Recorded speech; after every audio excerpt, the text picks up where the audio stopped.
बिस्मिल्लाहिर्रहमानिर्रहीम। मैं हूं अली शेर और आप मेरा यूट्यूब चैनल देख रहे हैं। एक हिजान की कैफियत थी और शुक्र है कि वो उसमें कुछ फर्क आया, कुछ बेहतरी आई। और वो शुरू कब हुई, क्यों शुरू हुई, वजूहात क्या थी, और ये मसल्स फाइट कहां से शुरू होकर चलती चलती कहां पे पहुंची, इसको थोड़ा टच करते हुए गुजरते हैं। बिल्कुल शॉर्ट। आप बहुत समझदार हैं, थोड़े कहे को ज्यादा समझेंगे और इशारों करायों की बात भी समझ जाएंगे।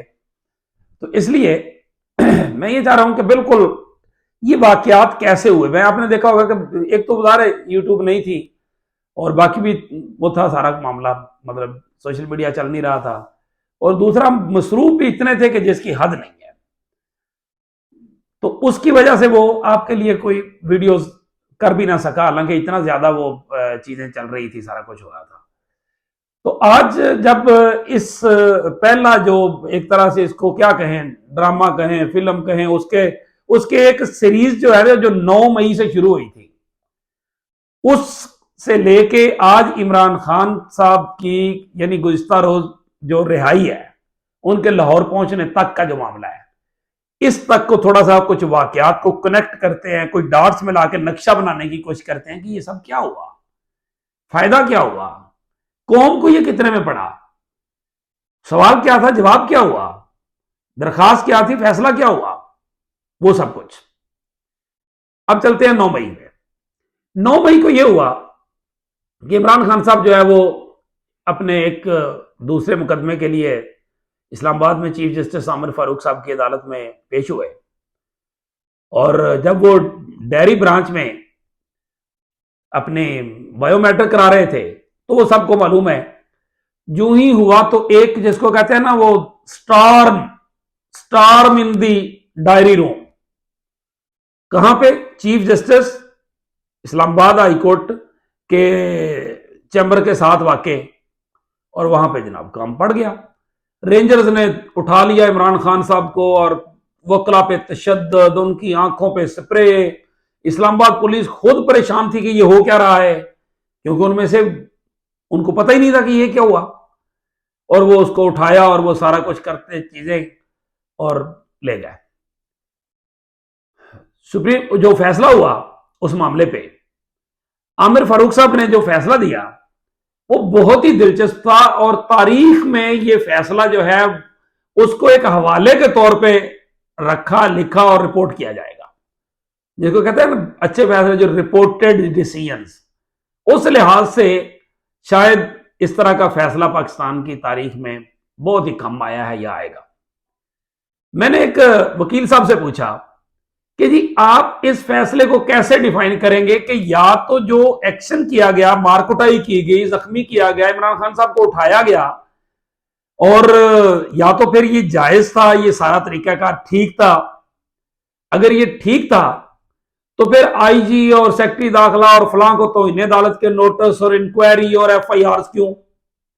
और अगर ये जायज था, जो कि उन्होंने इमरान खान की गिरफ्तारी को जायज करार दिया, तो फिर इन लोग जो अगर ये जायज थी, ये कानूनी कार्रवाई थी, तो फिर आईजी और इन सबको तो इन्हें अदालत के नोटिस क्यों?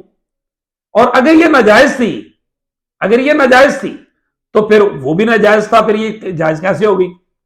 तो वकील साहब बड़े सीनियर बंदे हैं, उन्होंने कहा, उन्होंने मुझे जिसको कहते हैं ना कूजे में दरिया बंद करना, उन्होंने कहा कि सादा से अंदाज में समझ लें, झटके से अंदाज में। उन्होंने कहा ये ऐसे ही है कि जैसे एक लड़के लड़की की शादी हो और उनके नतीजे में शादी हो, उनके नतीजे में एक बच्चा पैदा हो जाए, और वो फैसला करने वाला ये फैसला दे कि नहीं ये निकाह तो बातिल था, ये तो बच्चा नाजायज था, ये निकाह हुआ ही नहीं। तो जब निकाह नहीं हुआ तो बच्चा भी तो नाजायज हुआ।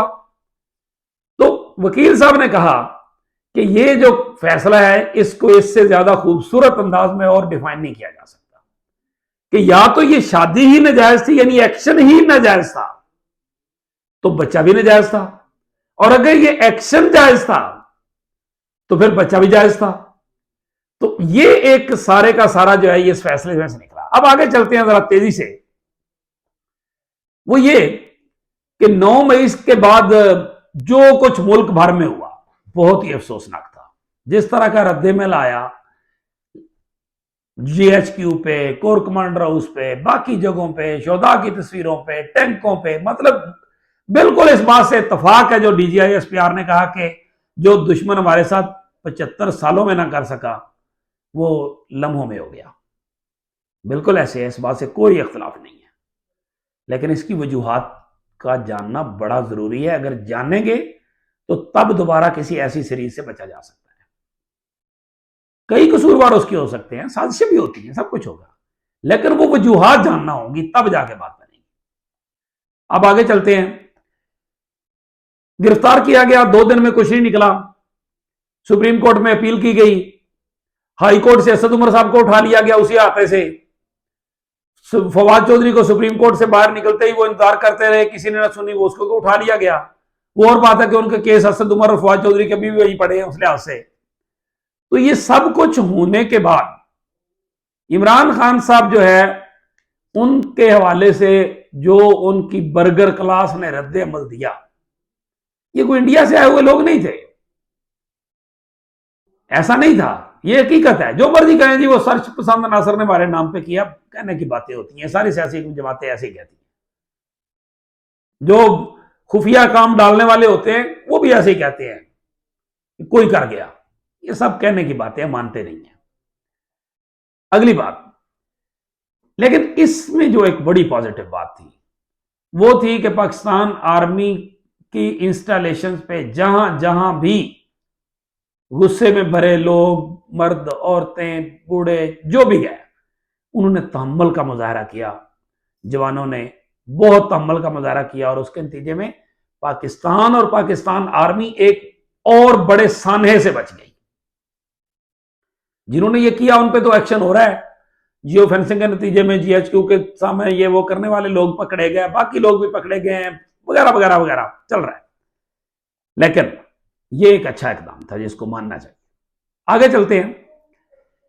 एक मीटिंग के बारे में आपको बता सकता हूं, और वो मीटिंग थी कि जिसमें इमरान खान साहब को एक मशवरा दिया गया था कि आप आर्मी चीफ को यकीन दहानी कराएं कि अगर आप इक़्तिदार में आ गए तो ये जो 2-3 के आपके नाम लेता है इधर उधर से इशारों कनायों में डायरेक्ट, तो वो आपके खिलाफ कोई इंतकामी कार्रवाई नहीं करेगा इमरान खान साहब के, क्योंकि उसकी जीत को तो कोई रोक नहीं सकता, कोई इनकार कर नहीं सकता, सबको नजर आ रही है, दिन के सूरज की तरह नजर आ रही है।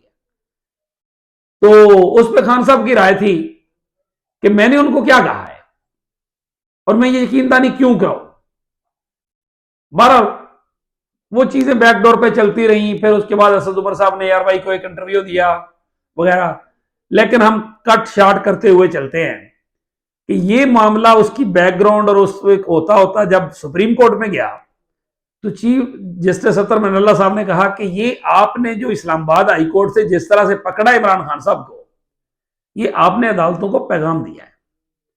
आगे मैं नहीं कहता, अतर मनल्ला साहब के जो अगले अल्फाज बज़ाहिर बॉडी लैंग्वेज, सब जर्नलिस्ट है बॉडी लैंग्वेज से अंदाजा करते हैं, उन्होंने भी कहा कि अब हम भी आपको पैगाम देंगे, और फिर उन्होंने पैगाम दिया, सुप्रीम कोर्ट से भी पैगाम दिया, और फिर आज हाई कोर्ट के जो जज साहबान थे उन्होंने भी पैगाम दिया। फिर उसके बाद जो जो इधर फायरिंग ये वो जाने में जो रुकावटें हुई, बाकी चीजें हुई, और खान साहब ने क्या कहा कि मैं क्लियरली ये कहना चाहता हूं कि अगर मुझे गिरफ्तार रखा गया तो फिर उसके बाद मैं तो लोगों को ठंडा नहीं कर सकता, मैं तो गिरफ्तार हूं, फिर लोग जो रद्देमल देंगे वो फिर देंगे, मैं तो उसमें कुछ नहीं कर सकता, मुझे छोड़ोगे तो लोगों को कुछ ठंडा करूंगा, लोगों को कुछ कहूंगा। उन्होंने इस्लामाबाद हाई कोर्ट में भी कहा कि मैं लोगों को ठंडा करूंगा, उन्होंने सुप्रीम कोर्ट में ये बात कही, फिर बिलाखिर उन्होंने एक वीडियो भी रिकॉर्ड कराई, एक इंटरव्यू भी दिया कि पाक फौज मेरी और हमारी फौज है, ये मुल्क हमारा है, आपको नुकसान नहीं होना चाहिए, वगैरह वगैरह वगैरह।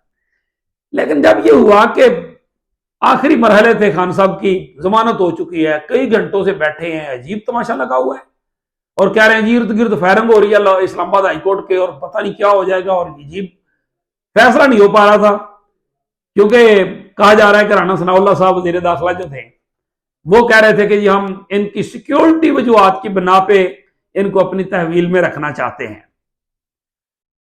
जब खान साहब ने कराई वीडियो रिकॉर्ड, उन्होंने 15 मिनट दिए कि 15 मिनट में अगर ये ना हुआ तो मैं वो वीडियो रिकॉर्ड करके जारी कर दूंगा। वो उन्होंने कहा कि जनाब कर दी जारी। उन्होंने कहा जी मेरी जमानत हो चुकी है, मैं इतने घंटों से यहां बैठा हूं और मुझे आईजी इस्लामाबाद हाईकोर्ट से जाने नहीं दे रहा, और पुरअमन एहतजाज के लिए लोगों निकलो। वह फिर इतनी देर थी, उसके बाद जिसको कहते हैं ना फिर चिरागों में रोशनी ना रही। खान साहब ने भी यकीन दहानी कराई, आर्मी चीफ के वाले से अच्छी बातें की कुछ, और बाकी भी बातें की, लेकिन फिर उसके बाद जो ही ये वीडियो दी गई, जारी हुई, और उसके बाद फिर स्पीडें लग गई, और उसके नतीजे में खान साहब लाहौर चले गए। आगे चलते हैं। एक बात ये कि ये एक इस सारी सीरीज में एक और चीज साबित हुई, और वो चीज ये साबित हुई कि एक बार फिर जो है पीटीआई के जो चाहने वाले हैं वो खान के चाहने वाले निकले, क्योंकि पीटीआई की जो जितनी भी क़यादत थी वो कहीं भी कोई खास अपने तौर पे कोई बंदे नहीं निकाल सकी। ये डायरेक्ट खान के लोग थे, 95% कह लें, 97% कह लें। ये बाकी सारे जो थे या छुपते फिर रहे थे, या उनको के पीछे पुलिस थी, या वो नजरबंदी हो रही थी, या नजरबंदियों में चले गए, उनको भेज दिया गया, वो एक अगली बात है। लेकिन ये एक हकीकत है कि जिमनी इंतखाबात की तरह खान ने साबित किया कि ऊपर वो है, दरमियान में ये कुछ सियासी लोग हैं, और उसके नीचे अवाम है, और वो अवाम उसको चाहते हैं, और ये फैसला खान और अवाम करेंगे। ये तो हमारे दरमियान में खिदमत गुजार है। इस सारी सीरीज में ये जो 3-4 दिन की चली, इसमें ये साबित हो। अब अगली बात पे चलते हैं। इसका नतीजा ये भी है कि अब शायद खान को विनिंग हार्सेस जो हैं उनको लेने और उनसे मजबूर होने और उनसे ब्लैकमेल होने की भी ज्यादा जरूरत नहीं पड़ेगी। अगले सवाल पे आ जाते हैं। ये चीफ जस्टिस आमिर फारूक साहब का जो फैसला है वो कौम को कितने में पड़ा? सिर्फ जो इंटरनेट और उससे मुतल्लिका चीजों का जो एक कुछ खबरें जारी हुई हैं कि 18 से 20 अरब रुपए में, बात खबरें जो है वो तो खैर बहुत ज्यादा है, पता नहीं शायद ऐसी हो, वो 80-81 अरब रुपए का नुकसान हुआ है। इसी तरह जो जलाओ, गिराओ, फोर्सेस, बाकी चीजें, उस पर कितना नुकसान हुआ है।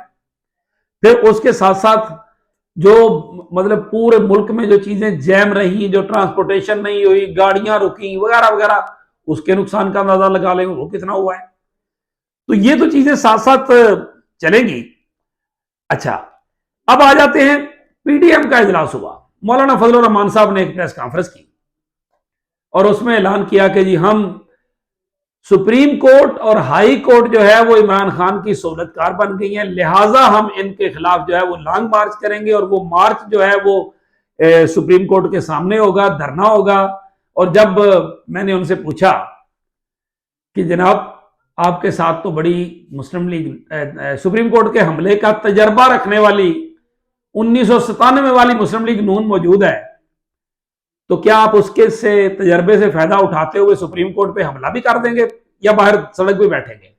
तो मौलाना ने कहा कि आप हमारी पुरअमन जिद्दोजहद से वाकिफ हैं, हम किसी किस्म का वो कोई सुप्रीम कोर्ट में नहीं जाएंगे, लेकिन साथ धमकी भी दे दी कि घी सीधी उंगली से नहीं निकलेगा तो टेढ़ी उंगली से निकालेंगे, डंडे का जवाब डंडे से देंगे, और बिल्कुल वो सुप्रीम कोर्ट और हाई कोर्ट के ऊपर चढ़ दौड़े। पीपल्स पार्टी के हवाले से यह खबर आई है कि उन्होंने कहा कि हमारी क्यादत जो है वो उसमें शरीक होगी। ठीक है, वर्कर को भी वो नैयर बुखारी साहब का आया कि वो शरीक होंगे, वर्करों के बारे में भी ये कहा गया। सवाल यह है कि जब यही अदलिया इमरान खान साहब की हुकूमत को, जब वो वोट ऑफ कॉन्फिडेंस के हवाले से नहीं आ रहे थे किसी असूल पे, तो जब उनको वो फारग कर रही थी तो उस वक्त ये अदलिया ठीक थी। जब वो मरियम और सबको इनको छोड़ रही थी, छोड़ दिया तो ठीक थी।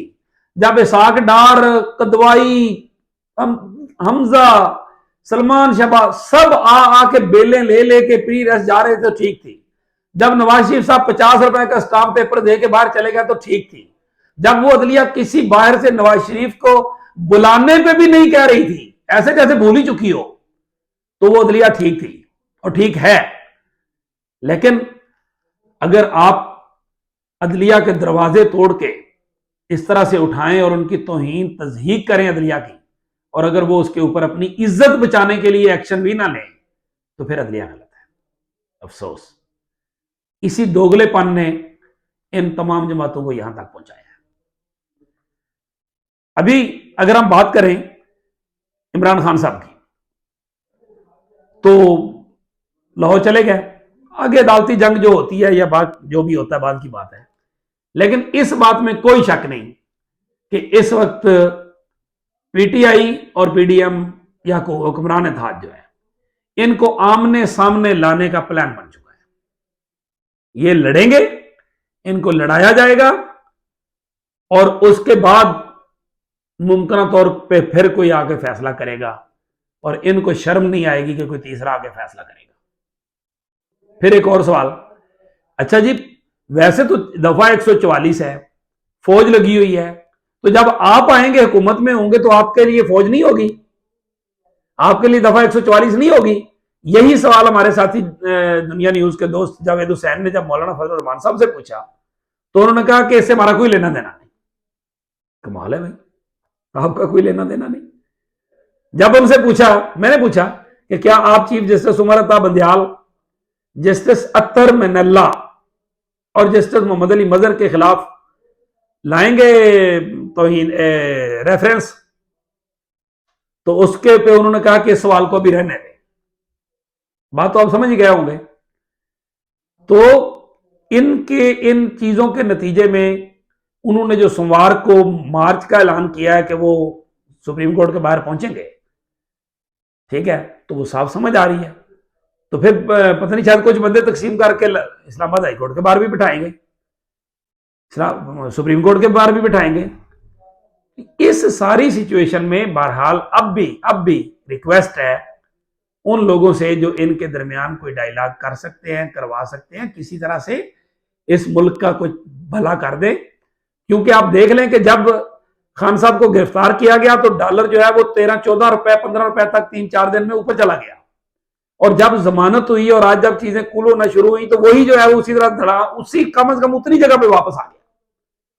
तो अवाम के लिए कुछ कर लें, जिद्दे नहीं, पाकिस्तान को आगे रखें। इसी के साथ मुझे दीजिए इजाजत। अल्लाह हाफिज।